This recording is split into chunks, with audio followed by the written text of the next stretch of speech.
saat ini Pak Tri sedang membangun sebuah bisnis network marketing yang sangat dahsyat ya Pak ya? Ya, begitulah. Oke. Pak, saya sebagai orang awam ingin tanya-tanya nih Pak. Pertama, bagaimana sih Pak Tri bisa membangun kerajaan bisnis yang sangat besar dan katanya bisa diwariskan? Oke. Setahu saya, Pak Tri sudah lebih dari 20 tahun, benar ya Pak ya? 20 tahun bergerak. 24 tahun lah sekarang ya. Wah iya. Bergerak di bidang network dan sukses sekali di dalamnya. Hampir semua orang di negara kita, bahkan internasional kenal nih sama Pak Tri. Saya ingin mencoba Pak, ingin sukses juga seperti Bapak di bidang network marketing. Tapi saya dapat cerita dari teman-teman saya, banyak yang ikut network marketing berhenti di tengah jalan atau belum sukses di bidang tersebut. Kira-kira ada tips dan trik nggak ya Pak supaya saya bisa memilih perusahaan network yang baik, yang sehat dan bisa sukses seperti Pak Tri? Jadi saya rasa semua orang mau sukses itu hal yang sangat wajar. Nah, yang menjadi masalah sekarang ini banyak orang yang benar-benar dalam keinginannya mau sukses, tapi yang menjadi disayangkan sekali adalah memilih sebuah kendaraan yang salah, ya kan? Salah dalam arti di sini adalah dia sudah bekerja keras, terkadang baru sekian lama perusahaannya tutup, ya kan? Baru sekian lama ada masalah, gitu kan? Jadi yang menjadi intinya adalah bukan orang yang bersangkutan, ya, tapi karena yang menjadi masalah banyak sekali kegagalan yang dialami, bukan dia nggak bekerja keras, itu bisa salah satunya adalah lebih ke bagaimana mungkin memilih sebuah kendaraan yang tepat untuk dia bisa berkarir bahkan bisa diwariskan. Karena kalau poinnya adalah membangun bisnis yang untuk bisa diwariskan long term, itu banyak kriteria pastinya. Yang kalau saya boleh berbagi nih teman-teman ya, kriteria yang pertama adalah harus perusahaannya dulu benar, ya kan? Apa yang mau diwariskan, bagaimana membangun karir jangka panjang yang bagus. Kalau perusahaannya aja teman-teman belum yakin di sana. Nah, sekarang yang jadi pertanyaan adalah bagaimana sih Pak, saya yakin dengan perusahaan ini, sehingga saya bisa berkarir, bahkan bisa sangat yakin hidup saya berubah di sini, bahkan bisa saya wariskan ke ahli waris saya. Nah, terus terang teman-teman, pertama kriteria pertama ini menjadi fundamental. Ya, kalau saya mengacu kepada regulasi di Indonesia, pilihlah perusahaan yang memiliki regulasi dulu, sesuai regulasi yang ada di negara kita. Ya, karena gini, pemerintah di sini sebagai pemegang regulasi ingin juga membantu masyarakat jangan sampai terjeblos kepada perusahaan yang tidak memiliki regulasi. Nah, sekarang ini banyak sekali bisnis network marketing ngaku menciptakan bonus yang besar, membuat sukses yang lebih cepat dan segala macam. Tapi inti semuanya adalah semua orang boleh promosi itu. Tapi kalau Anda ingin benar-benar berkarya di sana, berkarir yang sangat memiliki organisasi yang nanti akan besar dan bahkan diwariskan, pilihlah yang sudah memiliki regulasi dulu, ya kan? Nah, regulasi apa yang perlu teman-teman cermati? Cek apakah kalau kita bicara network marketing ya, intinya adalah dia punya SUPL tidak, ya kan? Karena kalau nggak punya SUPL, ya apakah bisa beroperasi? Bisa. Cuman kalau kita bicara mau spesifik dengan kalau kita bicara regulasi di Indonesia, MLM harus punya SUPL. Itu yang pertama. Karena dengan adanya SUPL, nanti di sesi berikutnya saya bisa lebih dalam lagi nih kita ngebahas tentang ini.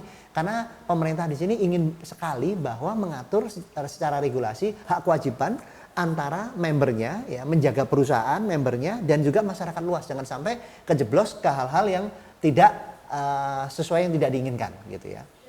Satu, harus ada SUPL. Kedua, usahakan memiliki asosiasi yang jelas. Ya, jadi apakah harus punya asosiasi? Tidak harus. Cuman kalau kita ingin benar-benar regulasinya ini benar-benar aman, ya, dan memiliki salah satu asosiasi yang sangat kompeten di Indonesia adalah APLI, Asosiasi Penjualan Langsung Indonesia. Ya, dan bahkan untuk mendapatkan SUPL, BKPM pun berkoordinasi kepada APLI, ya, untuk kita presentasikan di forum tersebut untuk bisa keluar SUPL kita. Ya, jadi benar-benar harus menurut saya, saran saya adalah pilih yang juga sudah jelas menjadi asosiasi di APLI, ya kan? Nah, berikutnya juga secara regulasi, bukan hanya cukup secara regulasi, pilihlah juga produk-produk yang memang produk-produk tersebut memiliki sertifikasi yang jelas.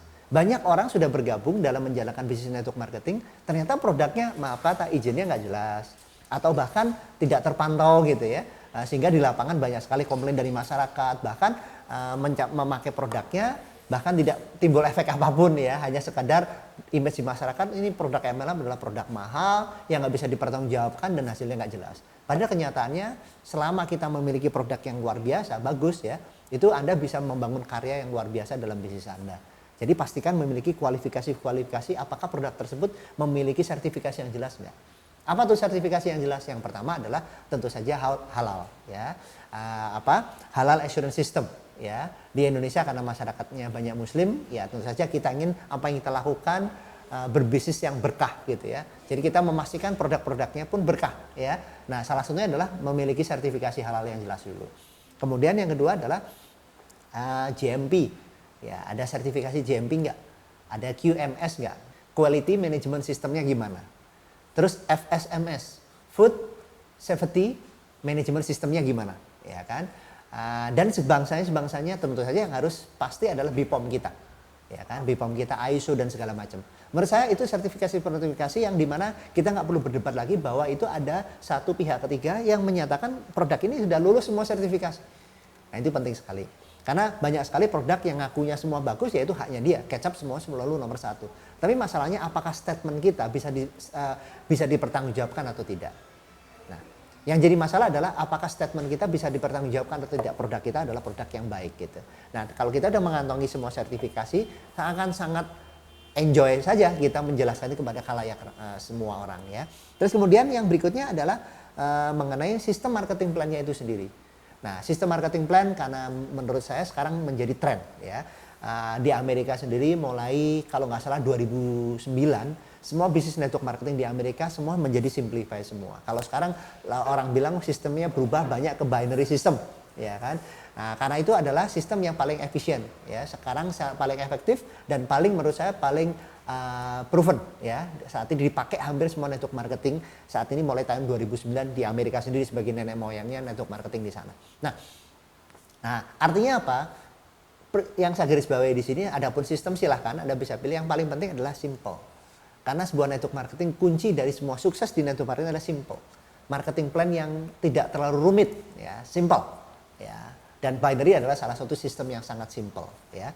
Kedua adalah marketing plan-nya harus berpihak pada orang baru mudah nggak dapat income di sana, ya mudah untuk dapat uang atau tidak. Karena masalah marketing plan itu juga hanya masalah pembagian payout saja. Kalau kita ngikutin regulasi yang jelas, maka ada payout yang sudah jelas dipatok di sana. Tetapi masalahnya pembagiannya harus juga fair untuk orang-orang baru yang bergabung, ya.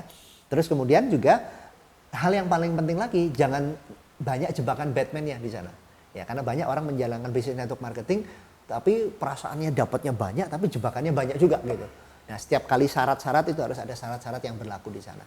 Nah, dan berikutnya adalah juga perlunya support system yang mendukung ya para membernya membangun sebuah kerajaan bisnis tersebut. Karena kunci di network marketing adalah bagaimana apa yang kita lakukan bisa diduplikasi. Itu perannya support system adalah membangun edukasi buat para membernya sehingga para membernya mendapatkan satu edukasi, satu pembelajaran, training dan segala macam, guidance ya, parameter dan segala macam membuat mereka itu bisa ada satu aturan main yang diikuti untuk sukses. Jadi nggak cukup dengan produk yang bagus, marketing plan yang bagus, tapi ada nggak cara-cara yang diajarkan untuk membangun sebuah kerajaan bisnis tersebut. Nah, kalau menurut saya sekarang ini trennya sudah menjadi tren digital. Pentingnya juga sekarang aplikasi support systemnya pun sudah mengikuti tren yang ada. Ya, gimana caranya membangun sebuah kerajaan bisnis, ada sebuah support system yang juga menurut saya sudah mengaplikasi new school era, bukan hanya old school lagi, karena sekarang hampir semua orang juga sudah sadar bahwa pentingnya pendidikan, edukasi, support system, tapi pilihlah support system yang juga sudah memenuhi tren kekinian sekarang, ya new school tadi. Saya rasa kalau 4 itu ada, itu boleh dijadikan pilihan. Di luaran saya rasa banyak sekali ya teman-teman bisa pilih, tapi mungkin untuk guidance awal perlu 4 guidance ini yang paling enggak teman-teman kalau mau berkarir itu aman.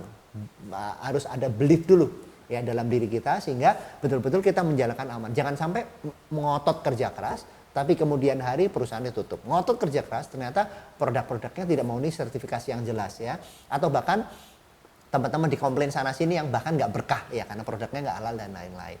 Dan yang paling penting juga marketing plan-nya gitu ya. Marketing plan juga harus simple, ya, mudah diduplikasikan, dan yang paling penting tanpa jebakan Batman yang banyak, Anda dapat income yang juga sangat besar. Dan ada guidance support system di sana. Itu aja menurut saya. 4 ini silakan Anda memilih untuk perusahaan itu tempat Anda berkarir membangun kerajaan.